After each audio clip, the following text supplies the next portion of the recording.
in 1997, because Kevin said I had to say yes, I met Carrie Bradshaw, Charlotte York, Samantha Jones, and Miranda Hobbs. That's Sarah Jessica Parker receiving the Carol Burnett Award from the Golden Globes for contribution to television. And I spent 25 years with the most glorious ensemble of women and actors. The day after Golden Eve aired on CBS, Carrie Bradshaw's Mr. Big, aka Chris Noth, took to Instagram and showed he was getting buff in the new year with the caption, F New Year's, let's go. Someone eventually commented on Chris's post, you mean F SJP and her award, right? LOL.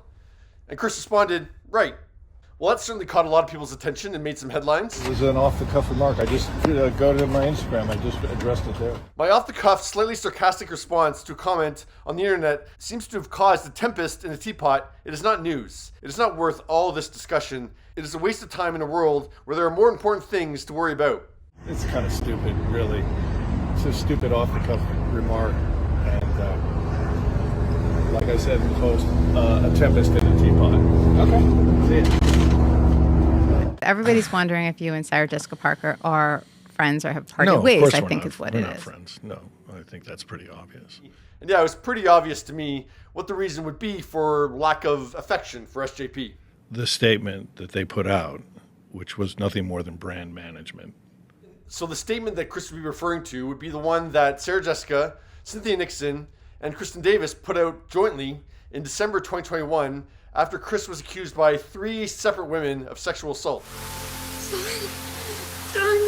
The accusations came out just days after his character, Mr. Big, was killed off in the series premiere of the Sex and the City revival. And just like that, Big died.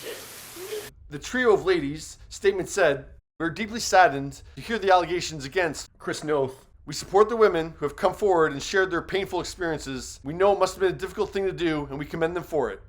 No, it was sad, it was disappointing, it was surprising, because you need to call me and hear my side of this. And you've known me for many years and we've worked for many years, and that didn't happen. So when that statement came out, which is nothing more than brand management, and I get it, that's more Hollywood than Hollywood. But before you make that statement, you know me, you've known me all these years, give me a call so I can give you the real scoop about this. And that didn't happen, and that was too bad. Yeah, none of his co-stars reached out to Chris and instead made their first comment on this matter, a very public one, and yeah, clearly siding with the accusers. There's something gained and there's something lost, and what's gained is good. You know where people stand, and you know who your real friends are and who they're not, and that's important to know. And while Chris has already shot scenes for the season 1 finale where Mr. Big would come back as a ghost and visit Carrie or something like that, those scenes were ultimately cut. I just know that if it had been on the other foot, I wouldn't have done that. You would have called her. Absolutely. What's going on? Tell me what happened. Tell me your side. So that was hurtful. Mm-hmm. And it really affected everything. And yeah, he lost his gig on The Equalizer. He lost out on a tequila brand deal that was just about to go through. And his Peloton commercial was pulled. And actually, yeah, I looked, Chris hasn't done any acting, like hasn't gotten a gig since, the allegations in 2021. Yeah, so he hasn't worked in the last 4 years. There's, the 3 ladies on Sex and the City and just like that. The decent thing to do is at least have a conversation with Chris and find out what he has to say.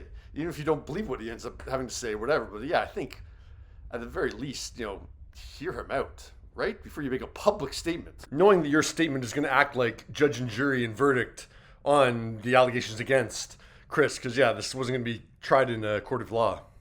What are your thoughts?